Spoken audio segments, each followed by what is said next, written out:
Okay, I'm going live, but I'm going live with camera 4 in a second when they start talking. We'll go to camera 2. She started talking, but she stopped. I don't know what's going on. Maybe because more and more are coming in. Is that shit?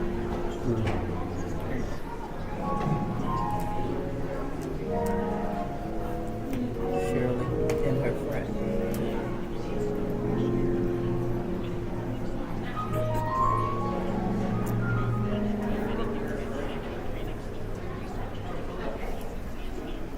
Two.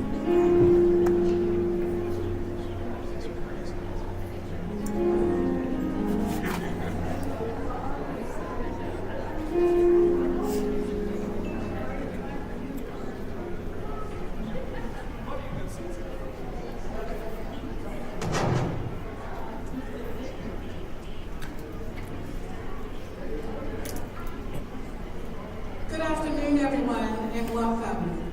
My name is Dr. Jeanette Patterson, and I'm the Executive Director of Lincoln Hills Cares. God has shown up for us today, and I want to say thank you, God. And thank you for joining us this afternoon. This moment has been a long time coming, and we are thrilled to share this with you.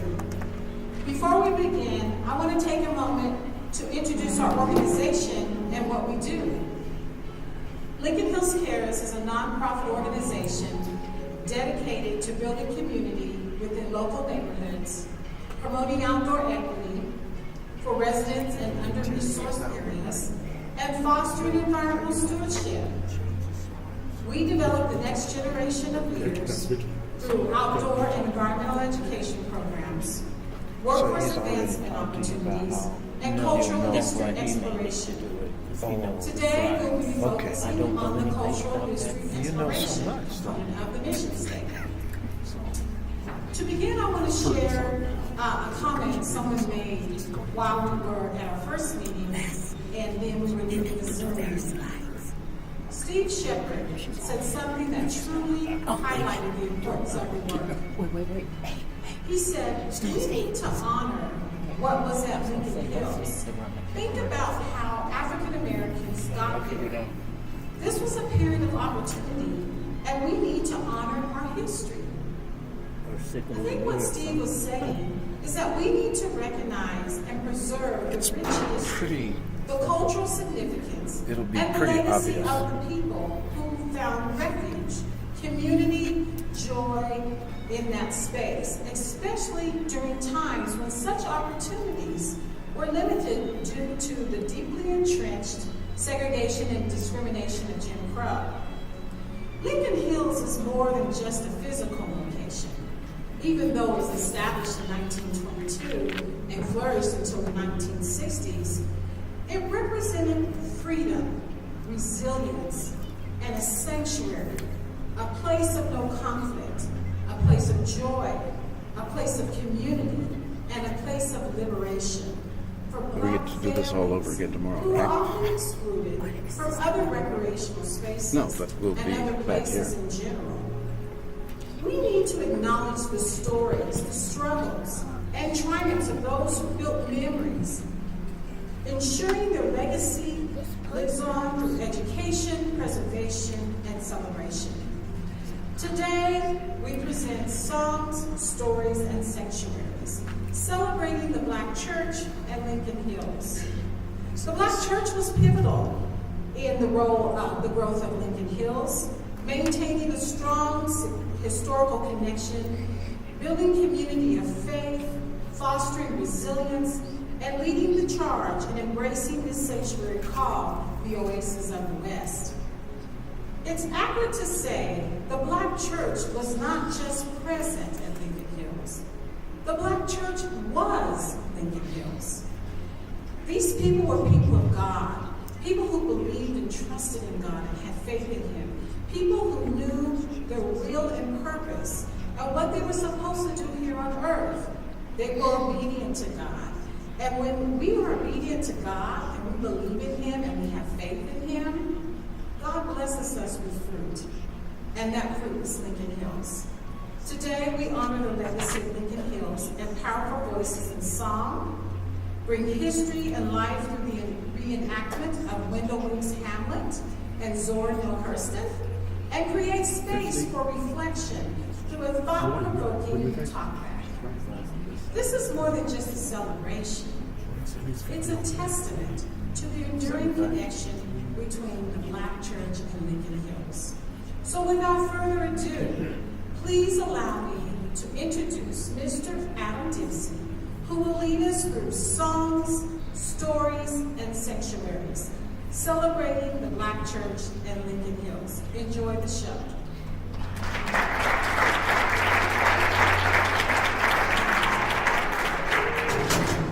Good afternoon, Dr. Patterson. As most of you know, Jeanette is an educator, and she's presenting history today, so you will have to test before you leave.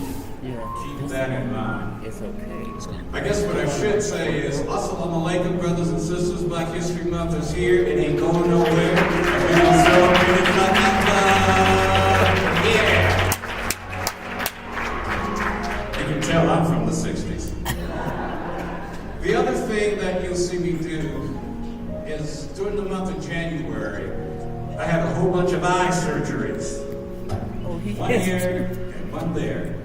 So I'm still balancing the use of them. So someplace along the way, I will switch from no glasses to a pair of readers so I can see what's going on. The people with gray hair, y'all understand what this is about. Those who don't gray hair, you know what's coming for you. This is our special Black History Month presentation, Songs, Stories, and Sanctuaries, celebrating the Black Church in Lincoln Hills, presented by Lincoln Hills Cares. This afternoon, we will be doing a little time travel back to the introduction of the Lincoln Hills Project in the 1920s. We'll sample a cross-section of Denver in about 1925. I think Jeanette in one of our meetings said a lot of the heavy marketing began at 25. I think I see a cousin in here. And we'll also explore a little of the things that were going on in the African American community then too. I think she's my cousin. Coupled with this are two special guests that will be presenting their first-person experiences at Lincoln Hills and the Winks Lodge Resort. Then a distinguished panel of experts will share their insights to the historic Lincoln Hills and respond to any questions and comments which you may have. That's the history, all wrapped up in inspiring music from the renowned Shorter Choir today. So it's going to be a full, informational, entertaining, history-filled afternoon. And my thank you to all of you, and you clap for yourselves for being here today. All right, we begin with a look at Lincoln Hills in the 1920s. I have to go get a microphone that the media people said was sitting here, but I think it's over there. Oh. Somebody move my microphone, please. Okay. All right, he threw his hands up. Right in I front of me. have to come down here so I can see it as well. It's one of those things where your stories come off of the slides. Change slide, please. Oh, wait a minute, back up. That's Lincoln Hills in about 1922. And you look as if you could still get a couple of wagon trains through there then. Okay? But that's how it looked. We will see that again. Now change slide. We went through some Rocky Mountain news then. Now, all these are not in chronological order, what happened during the year. We just tried to find a sampling of going around during that year. The sheriff's office probe, the under officer, that's the language they used then. That's what was written in that story. Charged with funds misuse, and that was in May of 25. The grand jury then probed bribe and graft charges growing out of the mayor's Good Friday raid. I guess the mayor had a raid on some people on Good Friday because he knew all of them were going to be in that one spot. Change, please. 110,000 people registered to cast votes at the municipal election. They did that in May, that was coming up. And Great Music Week ended with 4,000 little kids singing at the Denver Auditorium. Change, please. Officials petitioned for new airmail, a new airmail route to Denver. But we just take all that for granted now, no problem. We don't even call it airmail anymore. And leading citizens endorsed a Red Rocks Park plan as a scenic tourist attraction that would be valuable to the city. We know what Red Rocks has been doing for us, all the concerts and all that. Change, please. A 4-foot wall of water surged through Denver, but they expected only light damage in July. They had plenty of train wrecks then. I can tell you, looking at all those things at the Western History Collection, plenty of train wrecks. Trains collided, 4 people died because an engine jumped a switch and hit a freight train. And in Greeley in northern Colorado, they were seeking to halt an epidemic of potato piracy. They were stealing potatoes in northern Colorado, and they had an issue with that. There was something else that also occurred during that same time, that He should say it's we 19. didn't have the opportunity to find a slide for.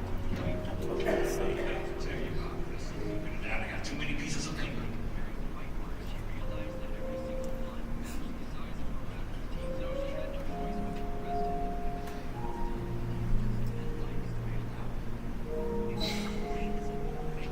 It's too far down.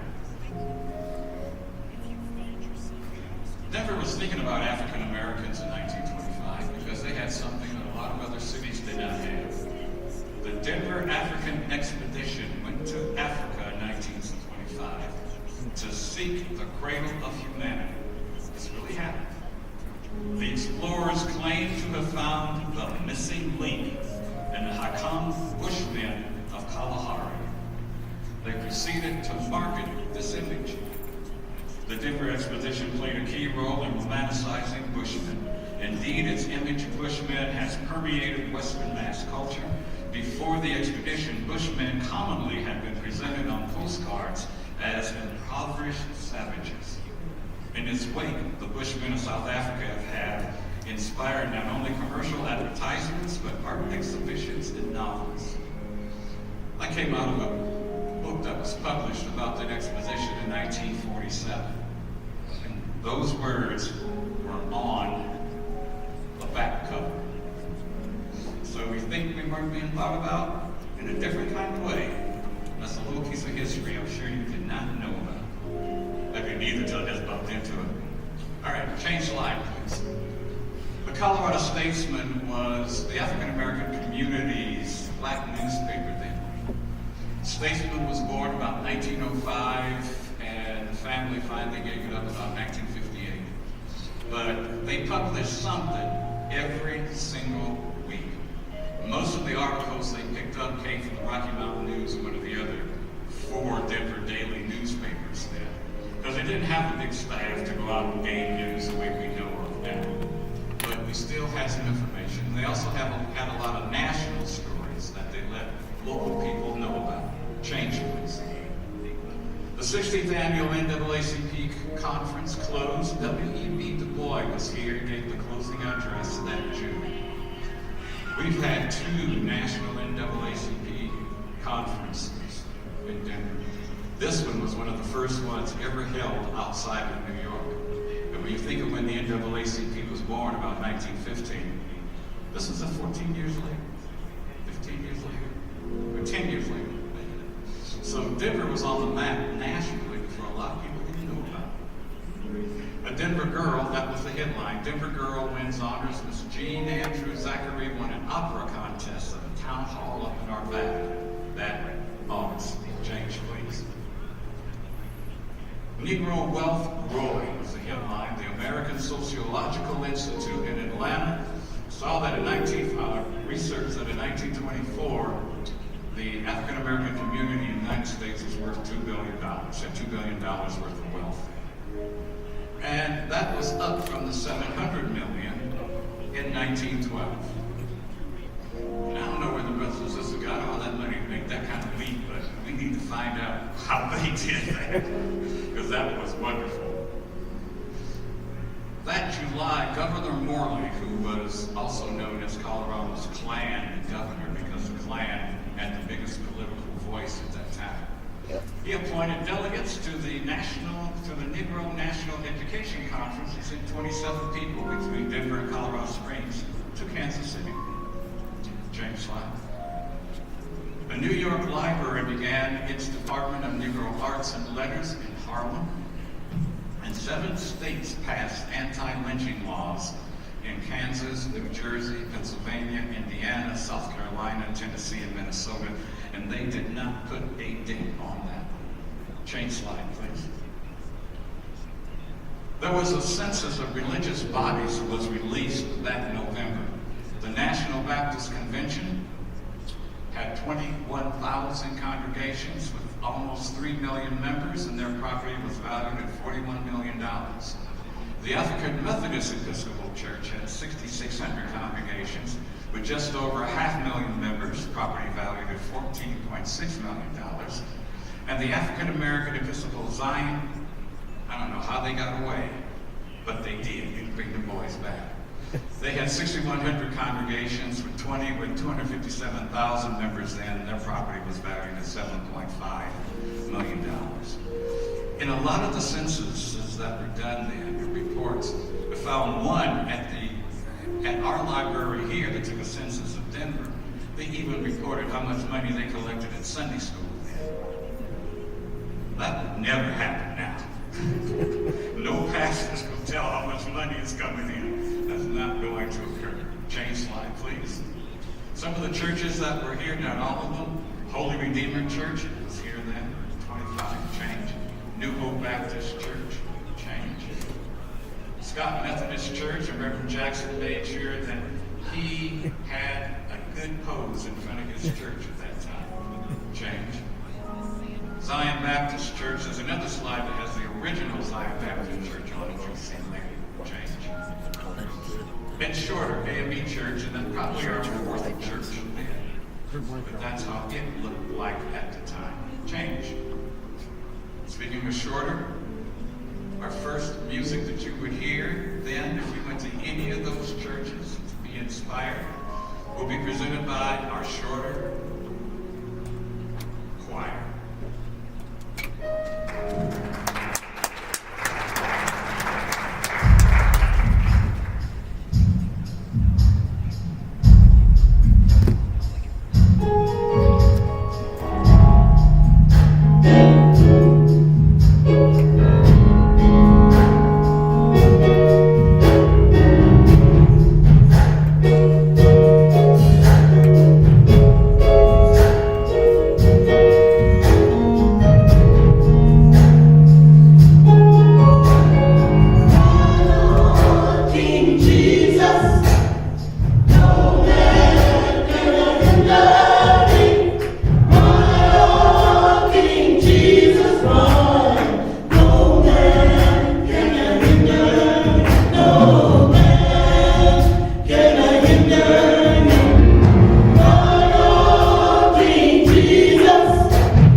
got You too saw a far. blank look at them and from me just before they started because I didn't know if I should call them New Spirit or not. I go to this church and sometimes I do the greeting and I know to say New Spirit, but this isn't Sunday. My mind said, what should I call them? You better think of something quick. So I just said choir. So New Spirit, thank you very much. Great job.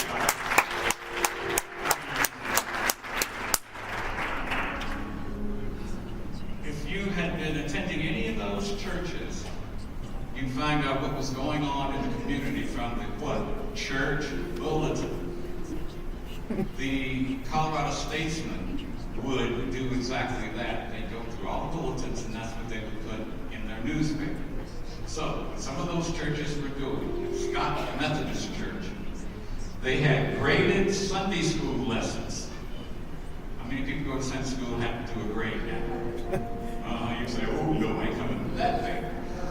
That's the topics that they were grading for that weekend in March. The place where I live, keeping it well. The place where I live, keeping it clean. Chain slide. At Shorter, Bishop A.J. Carey is in Denver to take charge of a rally to rebuild Shorter. The goal was $30,000 in May. And a part of the fundraising campaign was called Names on the Honor Roll, $1 money to rebuild the campaign. Just before Easter, the rumor said the Klan burned the church. I have to say rumor because there wasn't any hard evidence, but those people who were going to the church at that time said the Klan did it.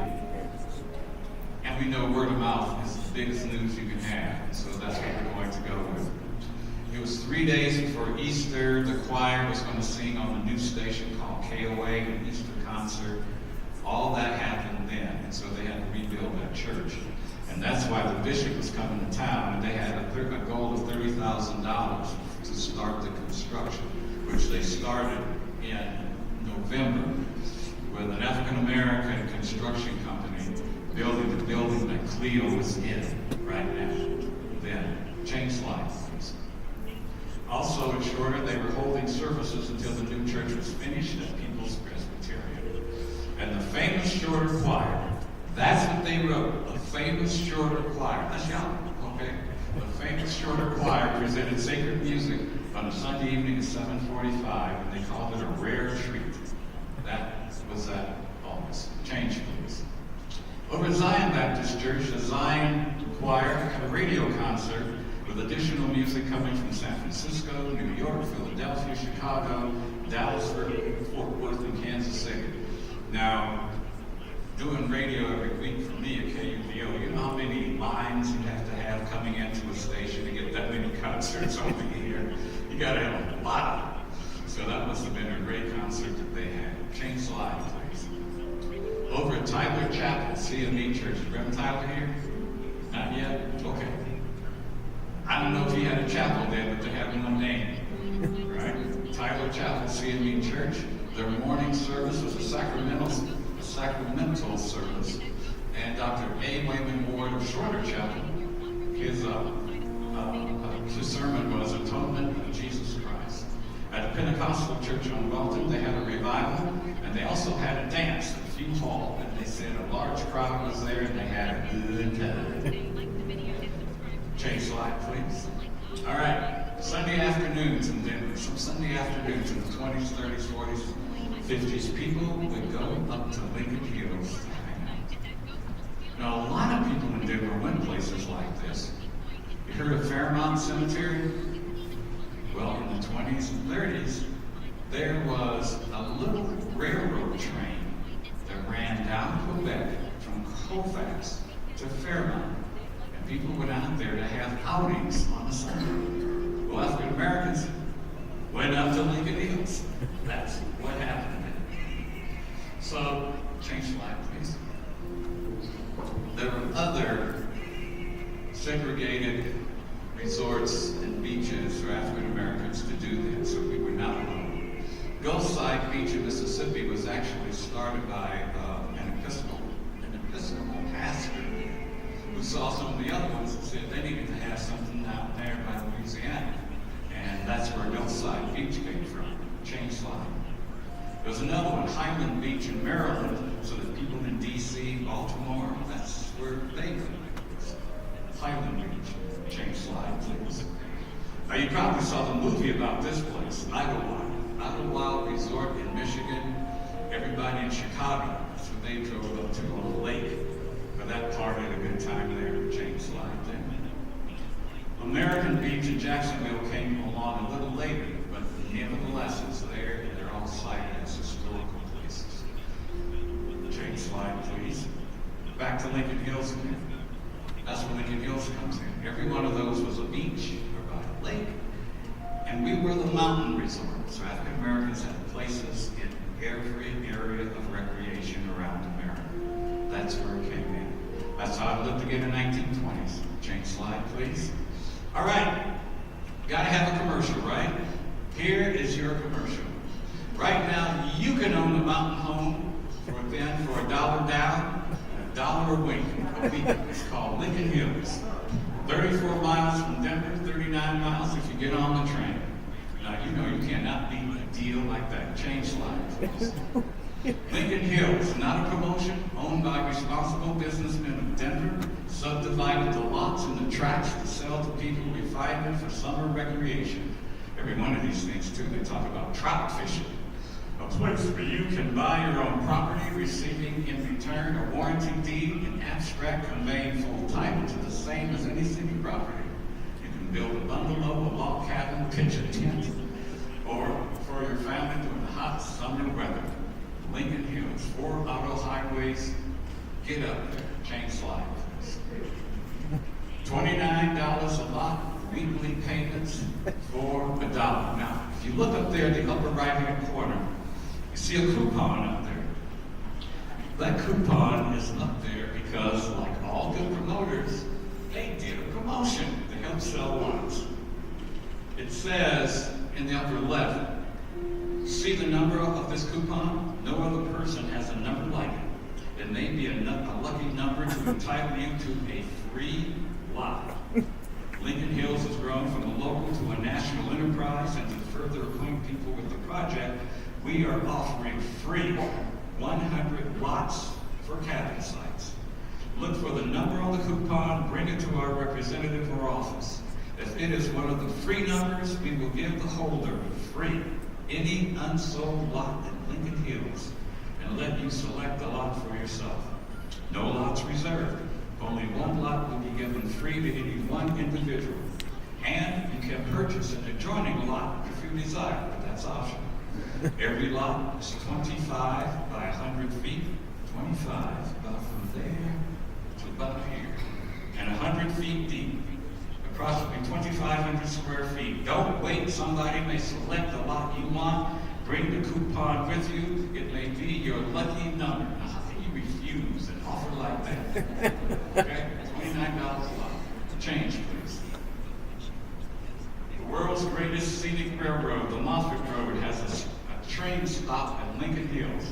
Now, what's important about that is the railroad was there, but the railroad got there because the city did a little crafty dealing. They tried to, people at the Denver Water Department in the 20s said that Denver in 1964 and 1960 is going to have 1 million people. And we got to have water for 1 million people. You know, they're 40 years ahead. Where are we going to get this water? Oh, let's go to the western slope. So they bought up 85 to 90% of the lakes in the western side of Colorado. If it had water in it, they found a way to buy it. But they had one little problem. They couldn't get the water from that side of the slope to this side of the slope. So they tried to get a bond issue passed to build a tunnel with the water in. Well, you know the good people of Denver don't want no taxes. Oh, no, we're not voting for that, sorry. They still had to come up with something. Well, the railroad was trying to find a middle way going across the country. Maybe we can solve this problem by talking to the railroad. So they talked to the railroad about building a tunnel for the train. If you go to Glenwood Springs now, you still go through that tunnel. Well, what they didn't tell everybody was on each side of that tunnel, Sandra Haynes. 10-foot water tunnels to get that water from the western slope over here. The citizens didn't find out about that till about 30 years later. But that's why that Moffett Tunnel rubber was so important to change slide, please. 4 highways, you can drive it. You can get up there and again enjoy the wonderful trout fishing, beautiful mountain colonies, summer camps and cottages. Take whatever roads you wanted to get there. And if you look at that map of Denver where they outlined the city boundary there, look kind of small. A lot smaller. Change slide, please. She want me to supervise. It's easy to own a mountain cabin or a cabin site. Okay. They even had a mail order coupon for out-of-town customers. And they had some people took them up on the deal. Okay, no doubt. There is peace, prosperity, and contentment in Lincoln Hills. There's no better way to make money. There's no better investment than those. Because in all the resorts, African Americans are looking for some place to let down, recreate, and not be harassed by the Klan or anybody else. Change slide, please. It's a remarkable offer where every man, woman, and child, no matter how humble, can spend their vacation in their own summer home. Remember. Just 2 hours a day. Now they said 2 hours. We've also read it's 5 hours to get up there. So I don't know which one was true, and I ain't driving then to find out because they didn't have any paved roads. They changed lines. They even had in there what people had said about Lincoln Hills, endorsements from people to get up there and get one of those lots. Now the question is, if you were around then, would you have bought one of those lots? Try. Now money was different then. And it's a lot of money. A half gallon of milk was 15 cents. That'll give you an idea. A pound of steak was, as we would say, like 25 cents a pound. It was different. But dollar a week's a pretty good deal. But that's what they had. Change slide, please. We go to Wings Lodge. Wings Lodge was on the Lincoln Hills area. I'm not going to tell you about too much of that because somebody else is going to do it. But Wings Lodge is still there. You can still go up there now. So if you haven't been up there now, some go see it.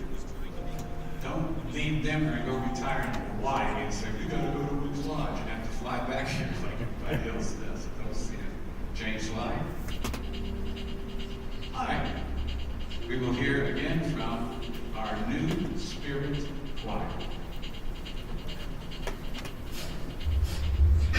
Okay, I'm going to change to camera 2.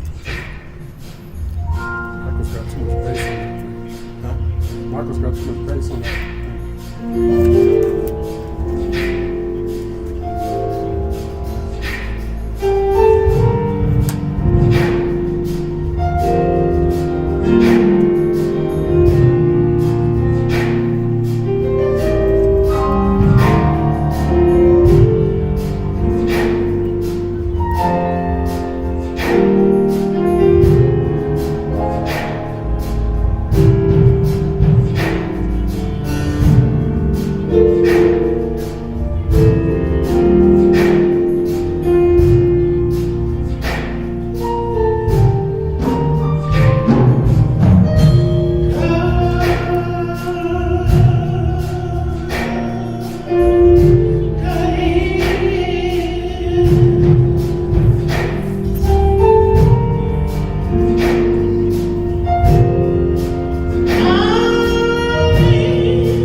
thank you for working with the choir and making sure that they were ready to go today, my brother. Appreciate it. A lot of entertainers and notables made stops at Winks Lodge. And we're going to go there now. Winks Hamlet in this scene has just returned from Denver to pick up one of those special guests. With Winks Hamlet, portrayed by Steve Shepard, is nationally renowned author Zora Neale Hurston, portrayed by Regina Jackson. And accompanying them on screen are images of their destination, Winks Lodge. Zora, let me take your hat box here. You know, we don't see too many hat boxes up here in the country. And just Well, sure. But I tell you what I'd like to do is, normally, I'll take you right to Winks Lodge.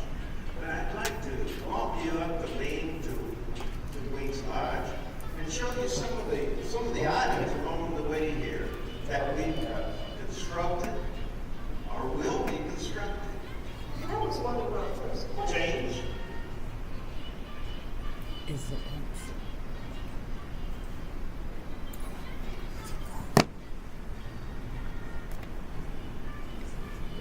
So is this? This is 1920. How do you know?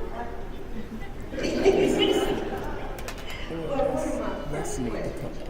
What have you done to the place since I was last there?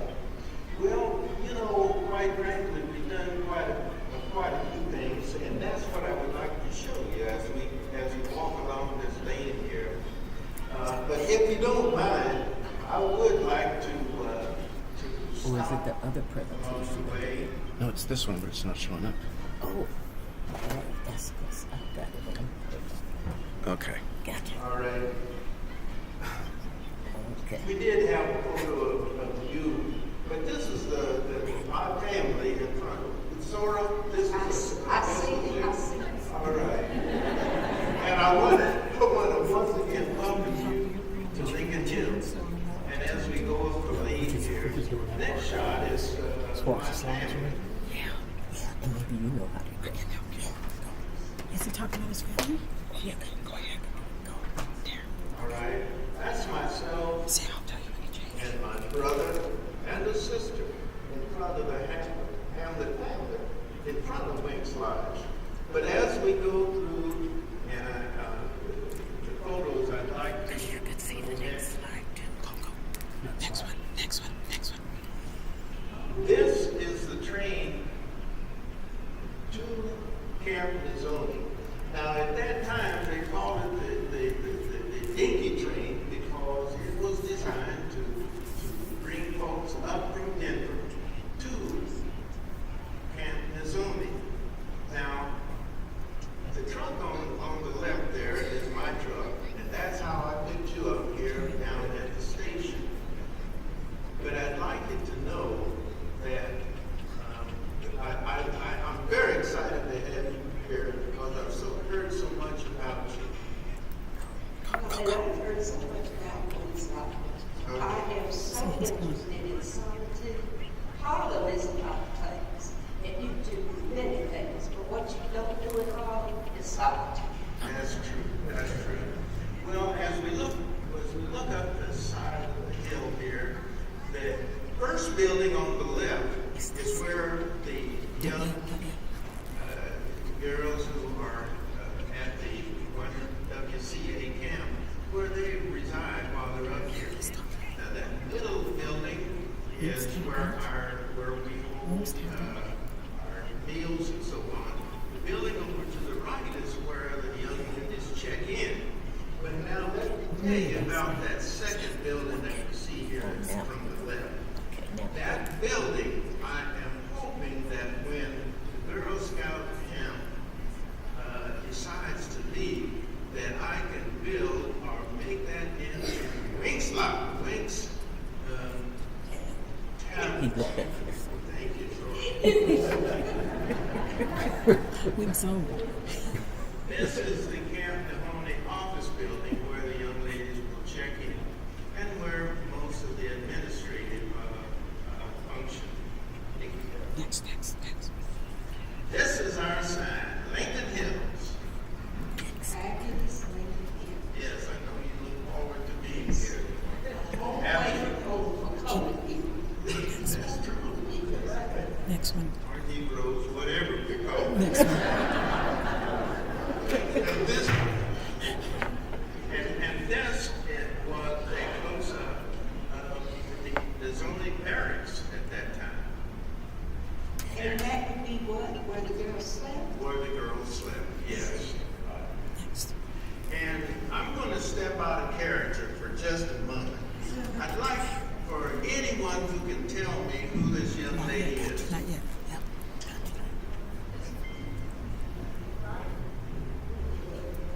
I'm sorry.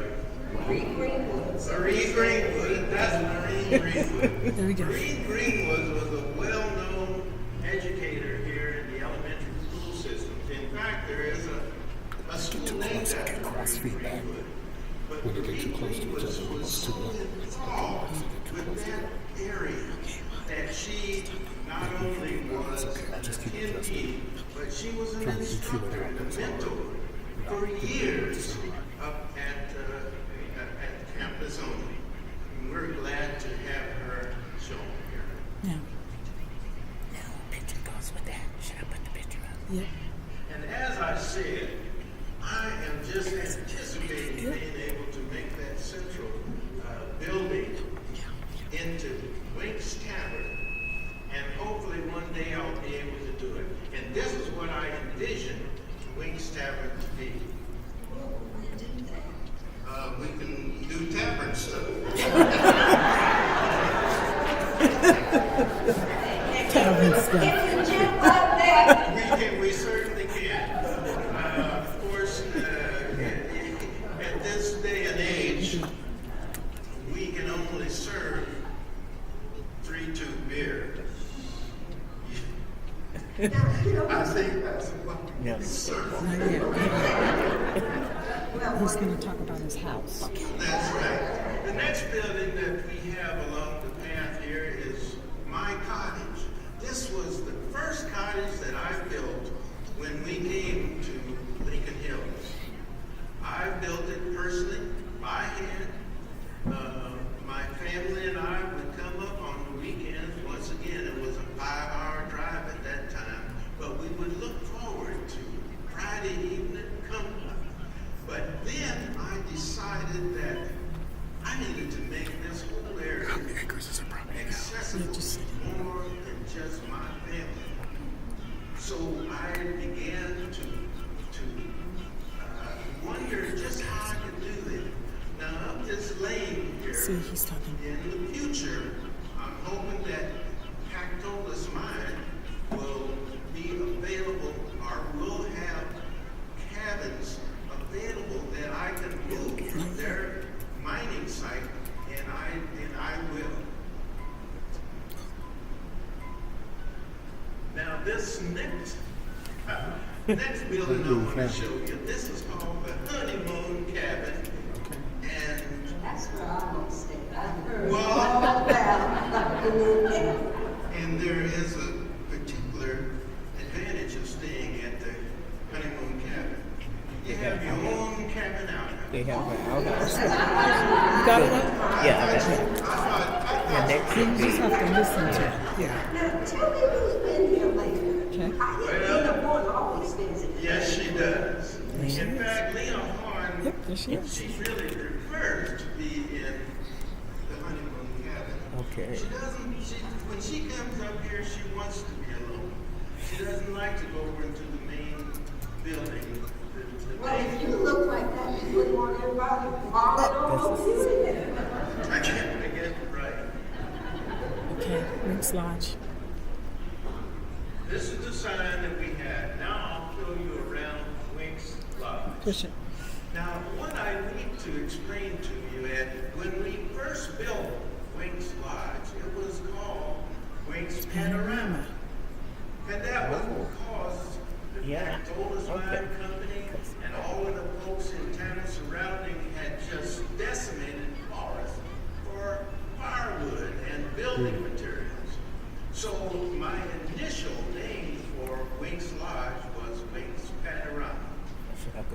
So I want to tell you that I spent 3 years with help building Wings Lodge.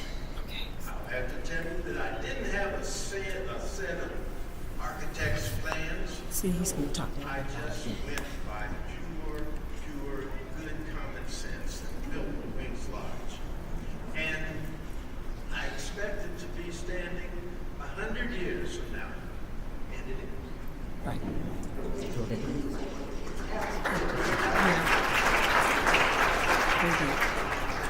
This is the patio area that many of our guests spend a lot of time there. Okay, next. Now, I heard I can cook my own chicken, pick my own chicken or something.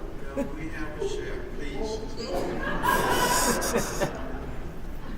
You know, much of what I built So he's going to talk about Wings Lodge not how it's up there. was repurposed materials. Some of the wood materials was from the surrounding area. A lot of the stone was from down in the creek.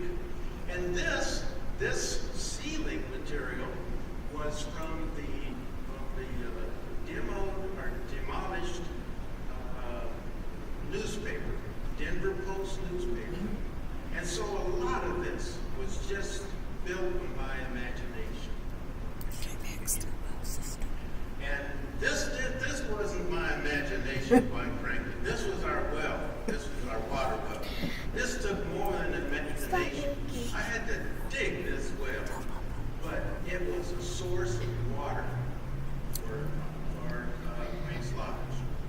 This, on the other side of Wings Lodge, In the back. was Chicken coop. this is where we grew our own chicken for meals. Is this where I get to pick my chicken? We'll pick your chicken, thank you. This is the fire pit area. We had help from the WPA. You know, during that time, during the Depression, there were two primary sources of labor that the government had provided programs for. One was the WPA, and one was the TCC. Well, we were This is happening. very fortunate to obtain the services of the WPA. And the WPA built this grill, Okay.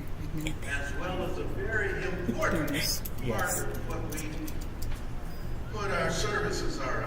This is the Lodge WPA outhouse. And I'll have Is to that tell the you, two-seater? yes it That's is. a two-seater. Now, once again, you don't have to come over here. That's why I won't. You have your own private. He's going to talk about that next. All right. Wings Salt, we brought, I had to be very imaginative. This is the backside of an engine that I found down in Denver, brought it up here, and I was able to build a saw so that we could saw a lot of the firewood that you saw from the mountains. I'm sorry, from the mountain trees. Okay. Now, this is an area that we're very proud of. This is called the Lodge Dining Area. And my wife is able to, she can create the finest meals. Fried chicken, Barbecue. rhubarb pie from a rhubarb area outside the house here. Just peach cobbler. I'm getting hungry talking about it. But all of it and a day's activity for $3. Can you imagine? Yes. That's why people are coming to Wings Lodge all over the country. These are cabinets built by myself, and quite frankly, off record, they're still there. They sure are. Still stand after 100 years, and they still look good up in the Schedule. Now, Stop this right there's again. one thing that I Okay. need to show you. We have 6 bedrooms up on the second level.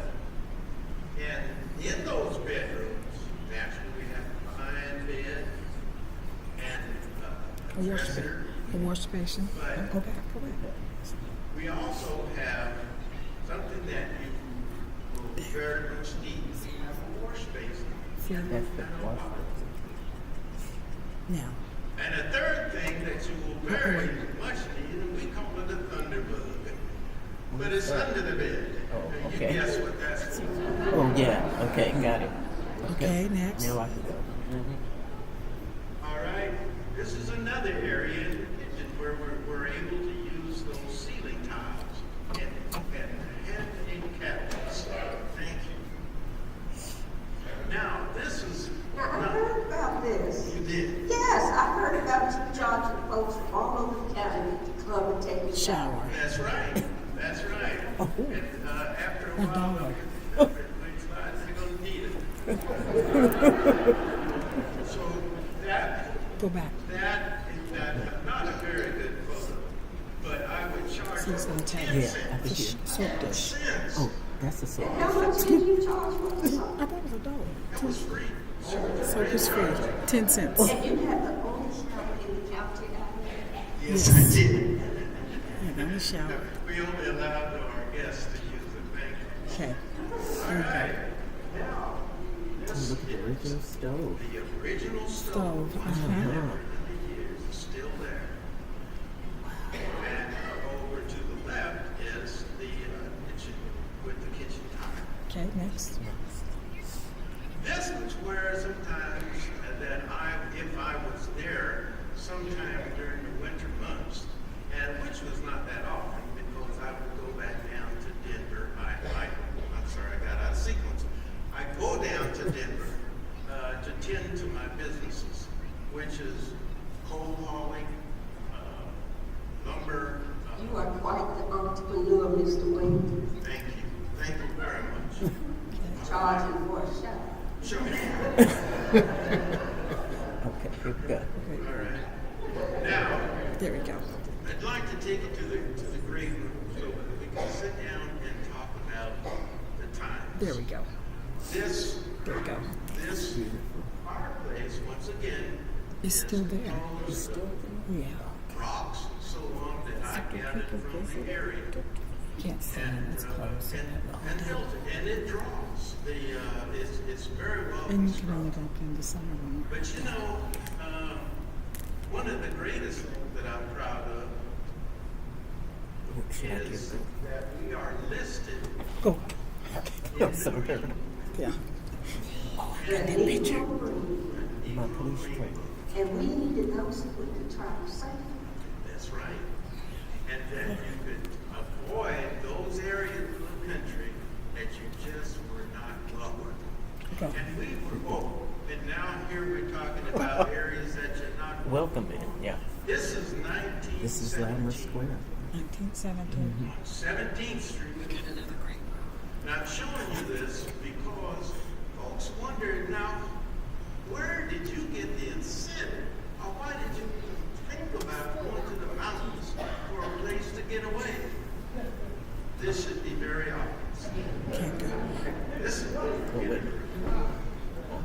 So I'd like to go on back to the great room Okay. and have a little conversation about why you're here and how you came. Oh, wonderful, wonderful.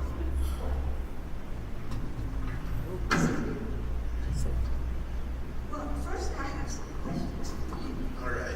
Who all has been here that I understand? Oh, gee. Let me When you see. hear that name, switch. We've had Count Basie. You good? We've had Duke Ellington. Yeah. We've had Lon. And as you know, we've had Lena Hart. Many, many wonderful folks who have come and enjoyed it. And did they come for solitude also? Just about everyone who came from Solitude to get away. And it's only an hour, not an hour, but 5 hours from Thank you. an hour now. I got Jane Taylor up here. But coming up on the railroad train, on that train from Denver, it's a lot different. Here in Eagle can ride that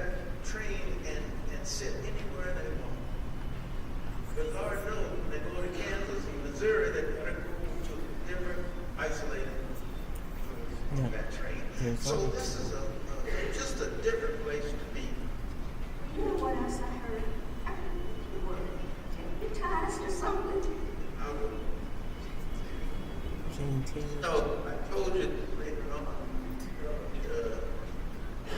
Wings Tower. Well, sometimes go to Wings Tower and just a lot of.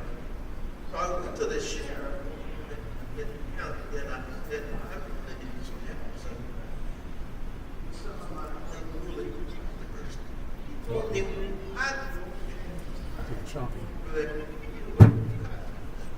I'm going to get a badge. Give me the badge. I said, well, I can't do this alone. He said, well, here's enough badge. I didn't know you were a Jew. I gave you. Oh. Why? But my mistake was one of the I had up there.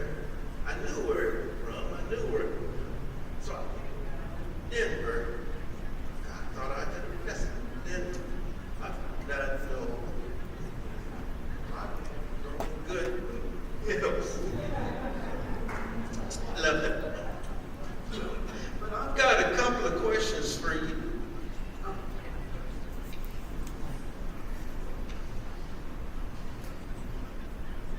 Where were you born and raised? You know, I was born in Louisville, Alabama, and my father moved up when I was just a tiny It's child. 2 slides in the end. I fell in Florida. It's this one and another slide. Now, you know what? So the last one will be after Pastor Tyler speaks. It'll be after the talk back. We'll do the last one next. Everybody was black. There was no stepping on the sidewalk for white folks. So, I thought I had a card, Hmm? but they all in the car. Oh. Okay. You know, and I heard Mary. You looking for Jeanette? The things I read didn't that about race and so on. Just felt like that you believe that. I don't know anything.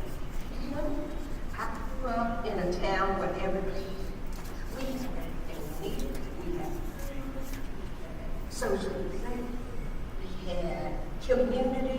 So why put our own thing? What we need? Just the thing that I have heard about you and what you use. Now, one of the a rock expert, and he operates on some migrant grant. But they didn't go well. Oh, but I do tell you that I wrote for the WPA. It's on a rise. I went to some country in the southern part of the and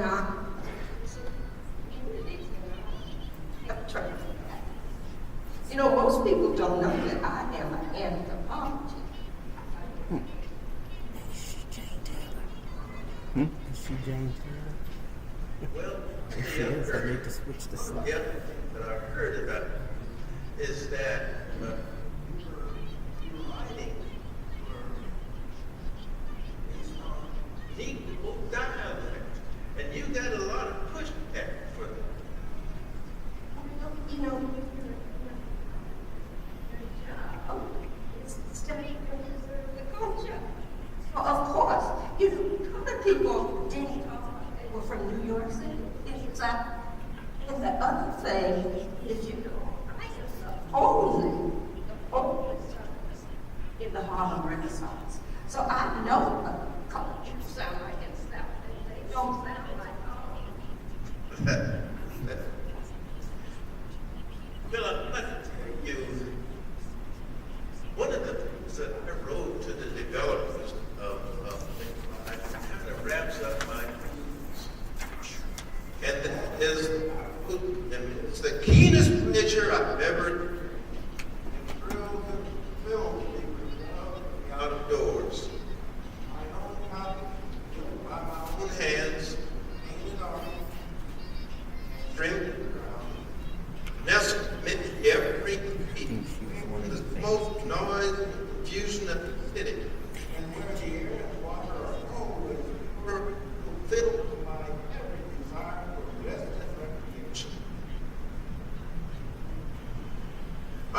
appreciate my lots and my cottage so much that I cannot but write you and express my appreciation of your efforts in supplying to me and our group of people the most wonderful mountain resort I have seen in Colorado. It's just what we want.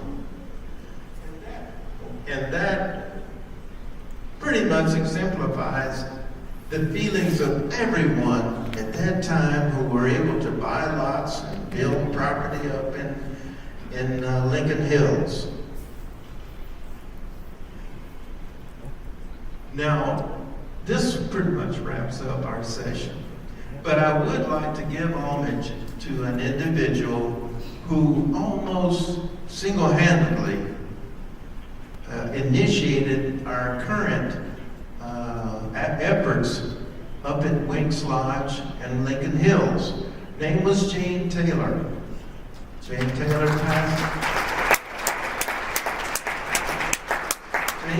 passed away in 2013, but once again, she gave us impetus to save Lincoln Hills and Winks Lodge.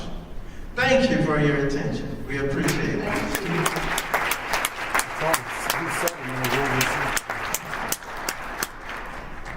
thanks, Steve and Regina. Great job. Don't be asking them ladies what they've been up to, Steve. Don't be doing that. Get us all in trouble. You need to stay here because you're going to be a part of the panel. That is for sure. And now, once more, Mr. Michael Franklin. It's not. I have to go do another song. Shorter, wonderful, new spirit. Sean's just holding his microphone. That's why I took it from him. He didn't even use it.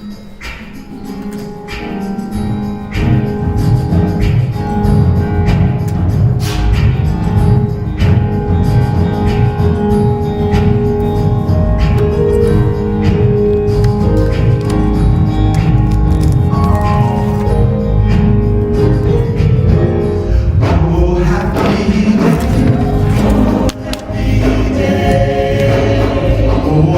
day.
to do was he did that arrangement for his album With One Voice. And Ramsey Lewis was a music director at St. James AME Church in Chicago when they did that. And so, great job, man. You got the old folks that make me go, whoa, that's for sure. All right, in our final segment, we're going to share insights from a special group of historian Denver citizens. If you all will come up. Tim, don't be hiding. You all are already up here. Miss Gentry. All right. Steve and Regina are here already. Judge Jackson, have you gotten here yet? Okay. Judge Jackson, Gary Jackson will be coming, and Michael, the audio man, you'll know he's here. We're going to play Here Come the Judge. And you'll know he got here. All right?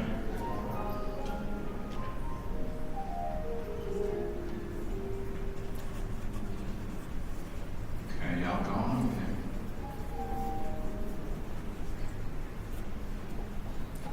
Go ahead, it's okay to sit down. It's quite all right. No problem. All right, from the left, you know Steve Shepard. Well, you know him today as Wings Hamlet.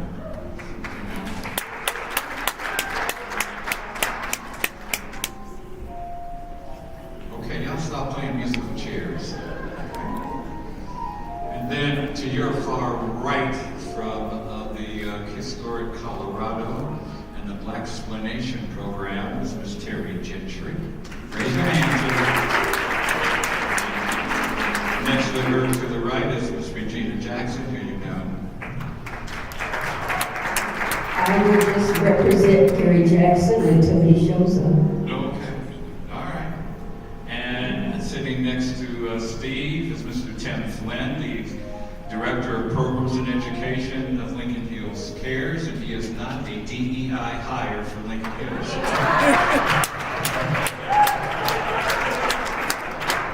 DEI works in both ways, you know.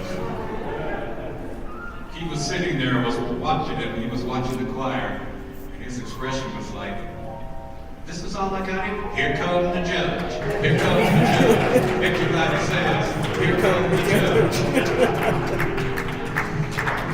Retired Judge Gary Jackson, and in his retirement, he has let the historian in him out of the closet so he could come and be with us today. Thank you, Judge Jackson. All right,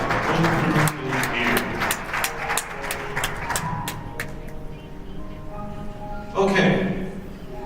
Jeanette gave me the ground rules, and she said, you must read them. Yes, I will. She's going to shake my church's chicken away from me when we get done. All right, you in the audience, if you want to ask a question, raise your hand. Hi, so we know it's you. Ladies, raise your hand. The little lady wave ain't going to work, okay? We need to know it's you. When you ask your questions, please keep questions concise, to the point, and of course, relevant. No rambling. We want to make sure that everyone has a chance to ask questions, plus the time we have with our speakers is very limited. Jeanette wants to remind speakers to keep your answers relevant and concise so they can get through as many questions as possible. Okay. All right, we will get to the questions right now. Since everybody has heard from everybody else up there, some three people will start with them first. Yeah.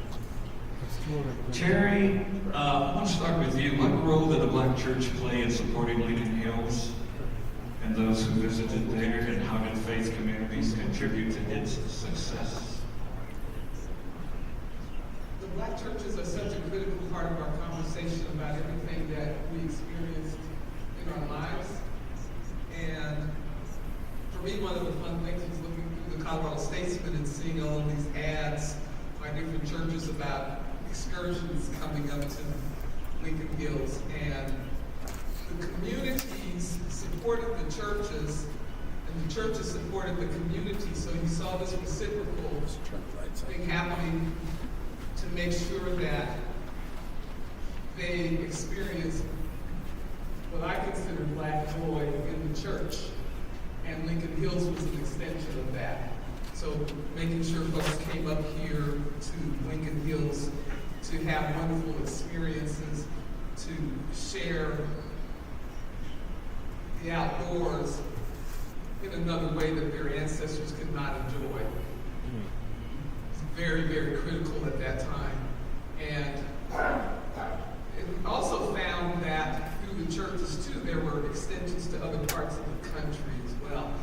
I found an article talking about this group from Topeka, Kansas that was collaborating with the folks here in Denver, and there were places around the country, but the black churches were facilitators of that information and sharing that with the community.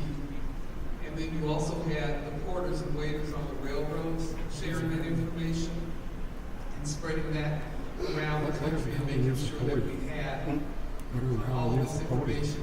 But they're all interconnected, the porters and waiters, black churches, folks that, anything relative to black travel, had all these interconnected networks.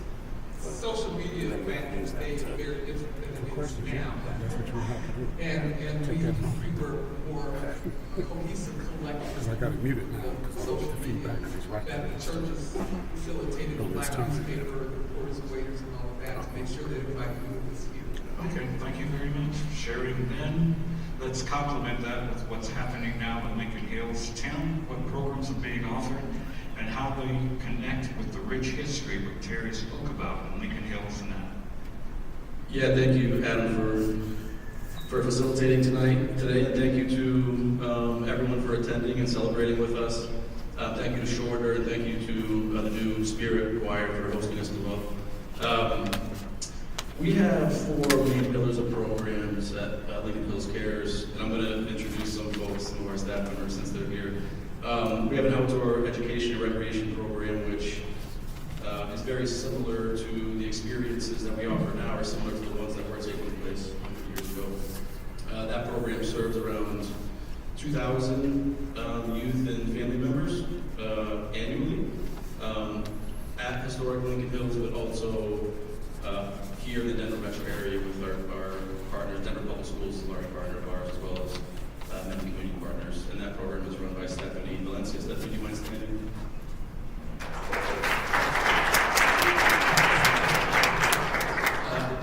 The next program I'd like to highlight is our eSTEM program. eSTEM stands for Environmental STEM, Environmental Science, Technology, Engineering, and Math. Maddie, will you stand for us? Maddie Shaheen.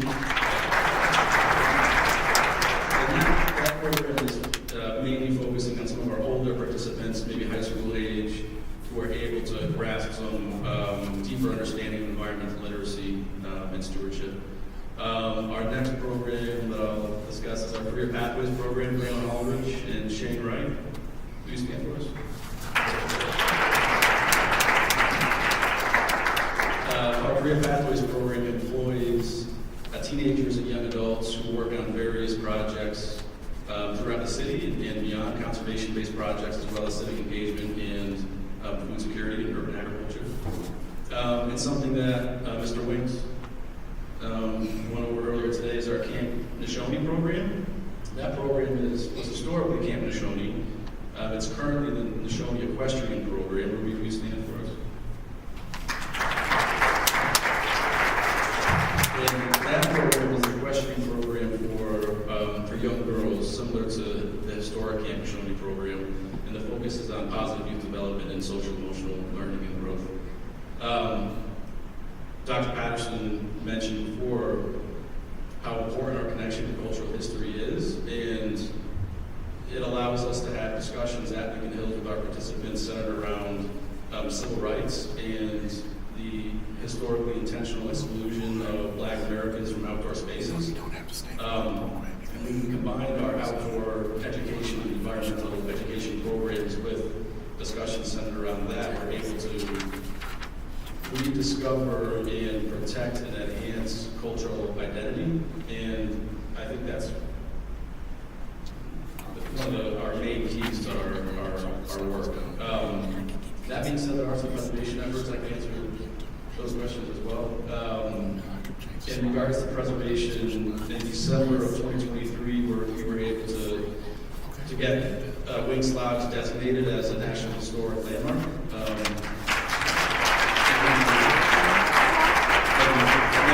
Thanks to Dr. Patterson and Gerald Lapierre and many of our supporters.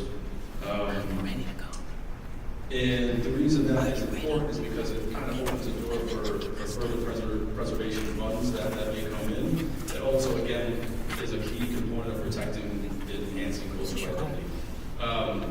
As a part of that process, we're working to have the whole Lincoln Hills area established as traditional cultural property. Does anyone know what that is? I need a couple. Traditional cultural property is a designation that results in opening a door to become the National Register of Historic Places. And the reason why that is important is because, again, we're focusing on reconnecting, rediscovering, enhancing, and protecting the cultural identity of Lincoln Hills for the past 100 years. And hopefully we'll be able to maintain that protection and rediscovery of cultural identity for the next 100 years. Very good. Thank you, Taylor. Reverend Jackson. Gosh.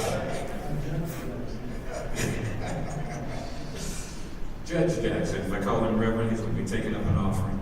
So, in 1921, the Tulsa Massacre occurred in neighboring Oklahoma.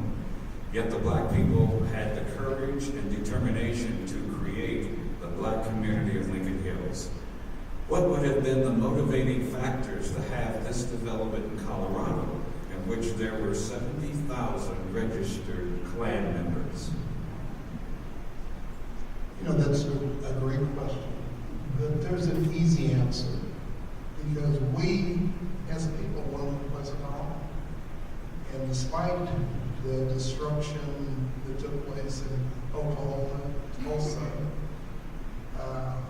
our people, we have the courage to want to create a community where we would feel safe, a community where we could recreate, a community where we could enjoy mountain life, and a community where we could have our own cottages, our own hotel, and in reality, have our own American dream.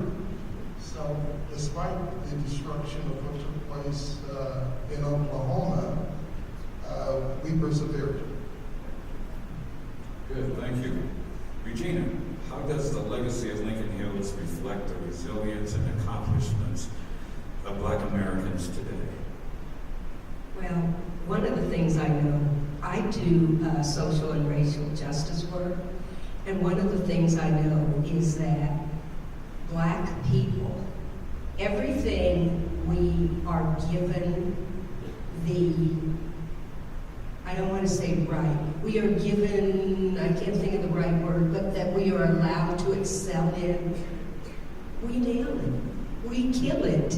You know, look at music, look at art, I just saw a young man the other day on a skateboard, a young Black man. Have you guys seen him? He's killing it. And I think, you know, I understand. And I think one of the things we know is that you can't change what you don't acknowledge.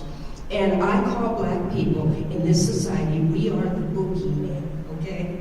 White folks are afraid of us. They're afraid of us because we have that natural resilience, talent, bounce back skill. I don't care what you call it, but we are always going to thrive. Steve Winks Hamlet was a key figure in the Denver community. How did his leadership and vision shape both Lincoln Hills and 5 Points? I'm sorry, say again. I'm Winks, I'm old. All right, Winks Hamlet. You playing him. He was a key figure in the Denver community. How did his leadership and vision shape both Lincoln Hills and 5 Points? Actually, I'd like to just talk about Winks' vision. You know, there's an African proverb that describes the Sankofa bird. And the Sankofa bird is ever moving forward, but looking backward. And I think that's the message that Wings brought to us, that Lincoln Hills brings to us, that, and I'm not going to get political, but what happens even today is given us guidance by folks like Wing, who knew how to move forward, but ever looking backward. And that's the principle that Wing brought to us. Okay, thank you very much, Steve. Judge Jackson, a significant event is being planned for 2026. Can you share details about America 250, 150 Colorado celebration and how Lincoln Hills and Black churches will be involved in this commemoration? I had the honor about a year ago to be appointed by Governor Polis to the America 250 Colorado 150 Commission. Pull the microphone closer to you. That commission is the commission that is to celebrate and to commemorate in 2026 the 250-year anniversary of the Declaration of Independence, the 150-year celebration of Colorado as a state. And so the governor has appointed me to represent the Black communities of Colorado. So I have been reaching out to the Black leaders from Durango to Fort Collins, from Sterling to Gunnison, to put together activities, new curriculum, new programs that we can celebrate in 2026. One of the potential celebrations is involving the Black churches, and that's New Hope, Shorters, Zion, and Central Baptist. Those four churches were very, very involved in the creation and the growth of Lincoln Hills. And I want in 2026 that we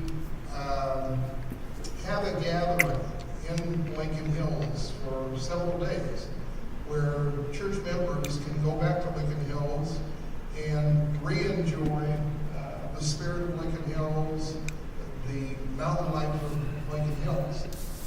There are other activities that I'm hoping will take place in 2026 regarding various museums across Colorado where there can be discussions, there can be Black films, there can be dancing. Hopefully, Toll Robinson Ensemble will be involved in various town sites throughout Colorado. So it's an honor for me to be sort of the point person here in Colorado to make sure that our Black history is shared with the citizens across the state so that all of Colorado knows what Shorter's Church is all about, the heroes of Shorter's Church, like Dr. Rachel Noel, Dr. Edmund Noel, the physician, James Flanagan, our first Black judge. I could go on and on about the heroes of this church and how we want to make sure that those heroes are known throughout Colorado. Okay, thank you very much. And one final question to Tim, and then we're coming to all of you, so get your questions ready. I know you have some, so don't let me have to point you out, okay? Because I've seen the heads go up and down and go, yeah. Hey, Tim, how can the preservation of Lincoln Hills inspire future generations to embrace history while forging new opportunities? Thank you, Adam. What I failed to mention earlier about Camp Neshoni, and this is in relation to the question, Camp Neshoni, I think was founded in 1924-25, potentially in 1927 was their opening. That camp was facilitated by the Phyllis Wheatley branch of the YWCA. And I believe that the members, the women who did found that branch were actually members of this church. And so that's an example, running that program where we have run it for the past 12 years. But we have, with Ruby's leadership of that program, we're expanding and enhancing it, and we're tripling the capacity. And there's, with that, we're honoring the legacy from 100 years ago, and hopefully combining the outdoors and outdoor recreation opportunities that were historically undertaken by the residents and visitors at Lincoln Hills. By combining that with the cultural history and the expansion of our new program, hopefully we can inspire young people to follow their passions, and if that involves the outdoors and reconnect with their cultural identity, then I think that is a step in the right direction. Thank you. All right, it's your turn out there. Raise your hand nice and high. Les has the microphone with him, so he can come to you. There's a nice young lady that just stood up right there. Oh, you going there first? Okay. Ma'am, we'll start with him and then we'll come to you. Okay. Go ahead, sir. It's an honor to be here with you all today. It's a dream of mine to meet many of you. I've seen you in videos and stuff, Judge Jackson and some others. I'm curious about the social milieu that Mr. Hamlet came out of. I know he was a member of many organizations that were social networks, but what were the organizations or civic bodies that he was a part of that allowed him to be such a natural leader and to foster that community up there? And was he ever recognized during his lifetime for his achievements? And was he ever celebrated by the community of Denver as a leader by the community? Was he ever given any recognition during his lifetime? Who was that person again? Mr. Hamlet, was Mr. Hamlet ever recognized during his lifetime for what he accomplished? Was he ever celebrated by the community? I know he was well known by many people, but... Are you talking about Wink Hamlet? Yes. Okay. If Wink received any recognition during his lifetime for what he achieved? Actually, only from those folks who came up and enjoyed what he had created. But he was a businessman down in Denver. But that's a good question. I think that he was just appreciated for what he did up there by those folks who enjoyed what he had created. Well, Steve, if I can add to that, a part of the appreciation was that he was recognized as the deputy sheriff in Gilpin County. So he was actually given a badge. He also was an assistant postmaster in Pine Cliff, Colorado. There was another recognition to him, and that was to the federal government, because there were 2 WPA projects that were done on his property. The building of a barbecue, the building of the 2-seater outhouse. I think that all of that demonstrates the leadership that he was and how he was recognized with respect to the governmental systems in Gilpin County. Thank you. Okay, let's go over here to the lady with her hand on her head right there. Stand up. He's bringing the microphone to you. Good afternoon, everyone. I was just curious if Lincoln Hills has been modernized with like indoor plumbing. Yes, it has been. In fact, and I'm not quite sure what year that happened, but there was an addition to Wink's Lodge, and with modern plumbing. We did have some difficulty with that, though, because the modern plumbing should be at that altitude winterized. And there was one year where that didn't happen. And it just so happened that Gary was walking by Wink's Lodge. I was back in Kansas playing golf, and I got this urgent call on the 10th hole. He said, "Steve, how do we turn the water on?" So I said, "Just turn every valve to the right." And so there were broken pipes in the spring that we had to fix. But once again, to your question, yes, there was modern plumbing there. And I can add to that, our family's had a cabin in Lincoln Hills since 1926. our cabin was called Zephyr View Cabin, and we were the gateway cabin into Lincoln Hills. We're the first cabin on the north side of Lincoln Hills. And so for a number of years, Regina didn't want to go to the cabin because there was an outhouse. But we now have indoor plumbing. We've got electricity. We can go there year-round. And we had the joy of being designated an historic cabin by Gilpin County in 1920. So we've got the modern aspects of a cabin as well as the historic aspect of the cabin built into one. Young lady over here in the middle, so I can get to her, and then to Ms. Johnson. And all y'all complaining about indoor plumbing. You from Colorado. Outside works. Go ahead, David. One of the things I appreciate about the Lincoln Hills Project was the democratization of Black land ownership.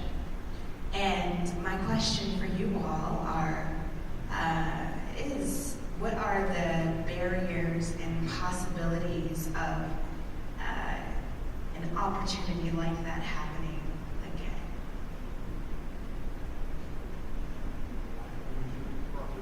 Okay. I would say that a large percent of the property in Lincoln Hills is still Black owned.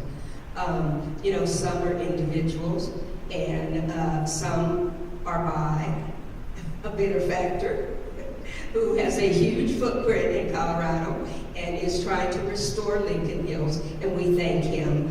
Mr. Robert Smith is buying up property in Lincoln Hills and restoring it. Someone else. I can add to that. You know, when Lincoln Hills was started, there were 1,700 lots in Lincoln Hills. At one point in time, 1,100 of those lots were owned by Black people. You know, because of the Great Depression, because of the KKK, because of the collapse of the bank, much of that property was never built on. But as Regina has indicated, at one point in time there were 640 acres of property up in Lincoln Hills. Because of this benefactor, we call him that, Robert Smith, who is born and raised in Denver, went to Denver East High School. Robert Smith probably owns 30 to 40% of Lincoln Hills. So, and that's just a guess as to the percentage. But there are several Black families, such as my family, that have been able to maintain and own their property since 1922. Our family didn't buy the property then. My grandparents bought Shangri-La, which is next door to Judge Jackson, in the 60s from another buyer. But we have grandkids, and we're going to make sure that they get this, that we carry it forward. So my grandparents moved it forward to my dad and aunt, and I want to make sure that we keep this property generationally. So we're not letting it go.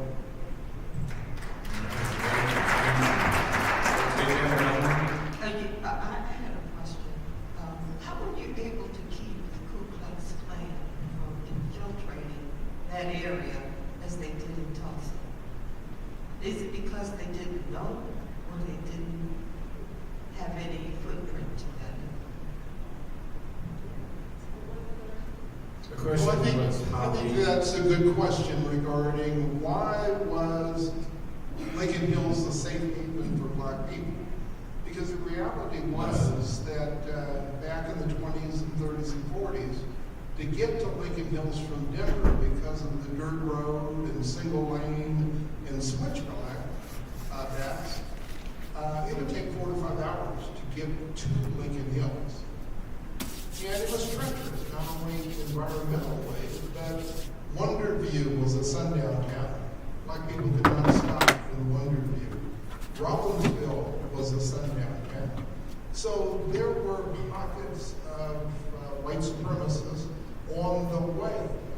But the reality was that the greater population of people in Gilpin County welcomed the community. And because the greater numbers of people in Gilpin County, like they did with Aunt Clara Brown in Central City, we were able to thrive, and the KKK did not impact us at all. One of the beauties of Lincoln Hills is that in my 79 years of going to Lincoln Hills, there's never been any pain once you get to Lincoln Hills. No pain. It's almost like Lincoln Hills was the Wakanda of 1920.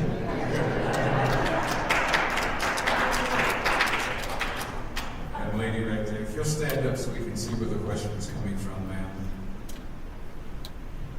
It's coming from Bessie Hunt, from New Mexico. Our grandparents also, and their children and some of the people who migrated there, bought some land like Lincoln Hill. But they soon migrated. It was called Little Mountain. They had acres and acres, but they soon migrated, coming down. Now it's the interstate run across from it. It's coming down. They finally came on into the area where the river, what is the Rio Grande River, in that area, which was fertile, where they could raise their crops between Las Cruces and El Paso, Texas. Now, I was just telling you something about us. But I want to go back to you guys. When you do have, I've heard about, we're supposed to go up there and see it and all of this. Now, we bought some land in Timber Ridge, Colorado here. But when you were, it was sort of like, we moved here, my sister's here, moved here, like I said, where are you from? But you couldn't, it was like a secret, like a closed society or whatever when we came here to try to get into, to know about it, to get into it, to know more about it. And I guess maybe that would be I came in 61. So a little after that, and that was in 61 and 2000 in that area. Because one time we heard that you could not, you had to see certain people, certain ones to get through there, to get in there, to whatever. So now, if you would, this is just a suggestion. Even young man with the school, with those, I wanted to see more, I'm sorry, I'm gonna say it, I wanted to see more blacks that was working with this land, but I don't see them.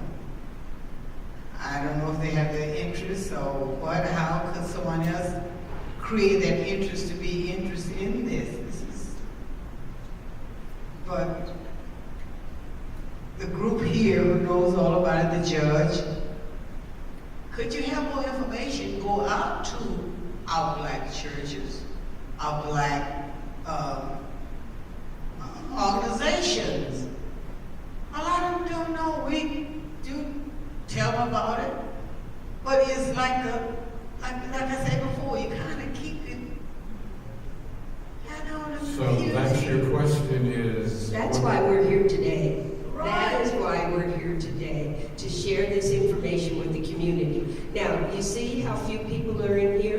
If each of you had taken the personal responsibility to invite 5 people, how many more people would we have in We here? did. We pull your information. We pull your information off the computer. We pass it out in our church. Okay? All right, well, thank you very much for your question and your insight today, because we have to move on here. Way back there on the left side. She's like, I don't know, y'all don't tell nobody that. Y'all ain't telling them. Way back there on the side. Hang on a minute, because you've had yours, I gotta give somebody else a chance. Okay. Good afternoon. I believe you said they had a historic designation. What kind of fiscal support has Lincoln Hills received from the state of Colorado? Say that again. You can answer that. Well, I know I work at History Colorado, and we've been collaborating with Lincoln Hills Cares so that we can open the door to more resources. And I think we were in a space of hopefully getting to discover more options with funding and preservation work.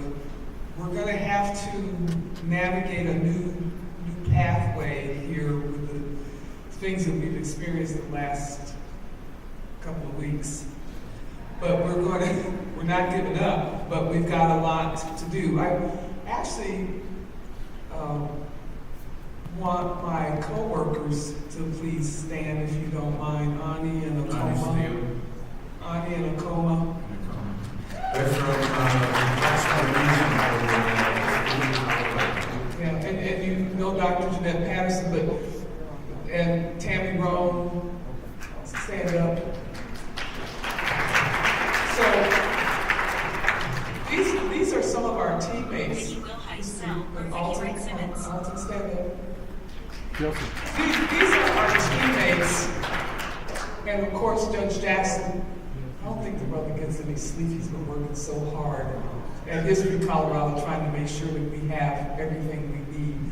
But these are our teammates, and we're hoping that we can explore and continue to explore more options for preservation and for absolutely anything that the community feels we need to do relative to History Colorado and supporting Lincoln Hills. So that's, History Colorado has access to the grant funding and all that. So the community members, that's the intention, is that they're helping us do exploration. They're helping us learn as much as we can to keep Lincoln Hills lifted up and moving it forward. So we are inviting the community to help us with that. So, for example, and you had a question about people knowing, we have this Blaxplanation newsletter. We send out a note about this to 900 people. We sent a note out to 900 people about this event today. And we hope that we can get a better response to some of the things that we want to have happen in our community. So we need your help. All right, thank you, Terry. All right, we got to wrap it up. But before I do, everybody, I've got 2 people, 3 people. I can't get to all the questions and comments. I just wanted to ask this really quick. I don't know if you have the answer, but I'd like us to find out. I think history's better than a soap opera, as y'all know. And so my question is this.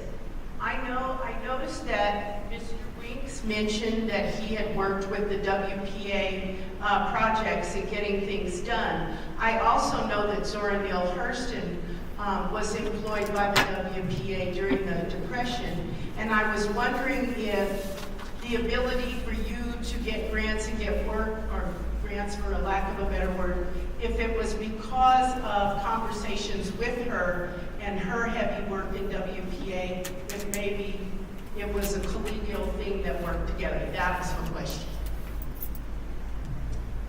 Well, Tammy, that's a great question. And, we don't have the oral history of Zora Neale when she was in Lincoln Hills. We don't have the oral history either of Wings Hamlet or his wife when they were in Lincoln Hills up until his death in 1965. So it's hard to speculate, but it would seem to me that it had to have been true, that there had to have been a relationship both inside and outside of Colorado for Wings Hamlet to have the type of political juice to get the WPA projects done on his own private property. So that's, to me, that's significant political juice for that to happen. Okay. All right, like I said, we're getting the hook. One final thing. Those of you who are under 35 years old, stand up for me. Under 35. Not y'all trying to fake being under 35. Be under 35. Now, the reason why I wanted you to stand, because we wanted you to know that this program they put together is great, but this program is not for us who lived all the way through it and knew it. It's for you all to continue it, to know that there is history there that you can stand on, and people who have already done things that you can work with. So take it and share it, because you're going to be writing your own history. You're going to have somebody your age in a bunch of years wanting to know what went down and how it happened. And we want you to be comfortable with telling your stories the same way a lot of these stories were passed to us with our white hair over here. And we're sharing it with you. All right? So I wasn't going to draft you to do that. I just wanted you to know that, because I know all the people with white hair always say they don't know their history. Well, you all do. Share it with your friends, will you? And do some of these things to your whole group so you can pass it on. All right, you can sit down now. We weren't going to ask you to join the church. A heartfelt appreciation for your attendance, as we love to do this. It's very special for us to share this with others. As you can tell, Black History Month is still alive and well and will continue to be so. So, we will see you at church in the morning. There will not be any land available. So, to hear put the pen in it is Dr. Patterson. Thank you. Thank you, everybody, for being here. I want to do some quick thank yous, and then we're going to go home. So I want to say this was an extraordinary day. It is just an honor to have all of you here, but I do want to say thank you to our panelists, Steve Shepard, who is also Mr. Hamlet, Tim Flynn, Regina Jackson, Jordan Hudson, George Jackson, Atara Gentry, and Alan Hudson. And I will also say thank you to Warner, not here. But also there's some special things, and there's just one acknowledgement that I want to mention.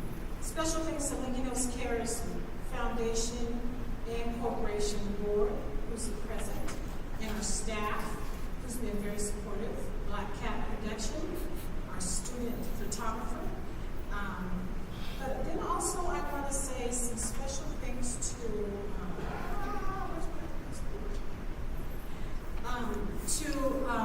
the Denver Black Reparations Group, who were council.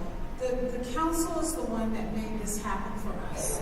Monies was granted to us, and we decided to do a Black History Month program, and I thought this was fitting to kick off the American 250, Colorado 150 event that will be happening in 2026. Last, I'd like to thank Shorter Community AV Church, my church family, Les Berry, who's been a great support, Reverend Tyler, and he's back, and I'm asking him to come up. I just wanted to say thank you guys for everything that you've done. And so here's what I want to leave with you while he's coming up. John Lewis said, the Black church was the center of hope and the center of inspiration and the place where we came together to stand against injustice.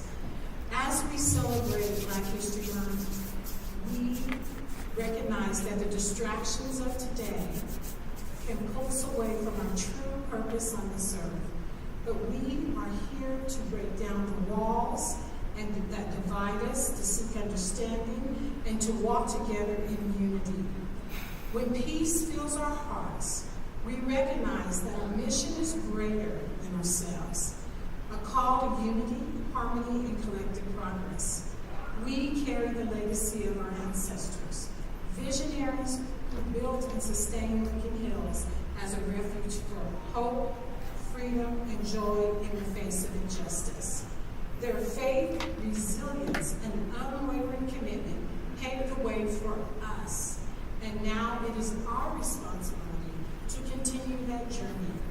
Let us leave here today inspired, empowered, and dedicated to honoring their legacy, not just by remembering history, but by building upon it, because we are just getting started, and the best is yet to come.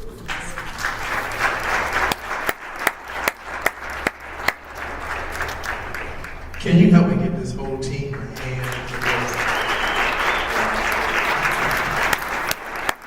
We want to thank you for being here, and I want to thank you all for helping us to know the story of Lincoln Hills. This is so deep in so many different ways, in a time when there is a whole movement to erase the history and culture and meaning of Black people. This story becomes important in this community as people seek freedom and as people seek peace in the midst of this storm that we're living in right now. This story becomes important. The Black story becomes important. We've been having immigration rights training here, and on last Monday, this church, the capacity of this church is 1,000, and we had 1,300 people in this sanctuary on last Monday, because the community is looking to the Black story for all of the things that we are dealing with now, and the Black story becomes important because we are people who have overcome. I stopped saying we've been here before because I know there are about 2 or 3 generations behind me that haven't been here before. But it becomes important for us who have been in this situation before to tell the story. And so I want to thank you for allowing Shorter Community AME Church to celebrate this story, and it is absolutely a part of our history in this community. And so we're excited, looking forward to all that we can do. And Jeanette, I want to thank you for allowing us to be a part of this. Thank you for being here, and now I'm done. Adam said he wasn't going to ask you to join the church. I'm going to ask you to join the church. Tomorrow we will celebrate tomorrow is Founders Day in the oldest African American church in the AME Church. Tomorrow we will celebrate the founding of the African Methodist Episcopal Church, and it will be a great celebration as, again, we look to the story of a people who led the liberation movement. We continue to lead the liberation movement, so you're certainly invited at 10 o'clock. And again, I say thank you. That concludes our program. Thank you. Have a nice day.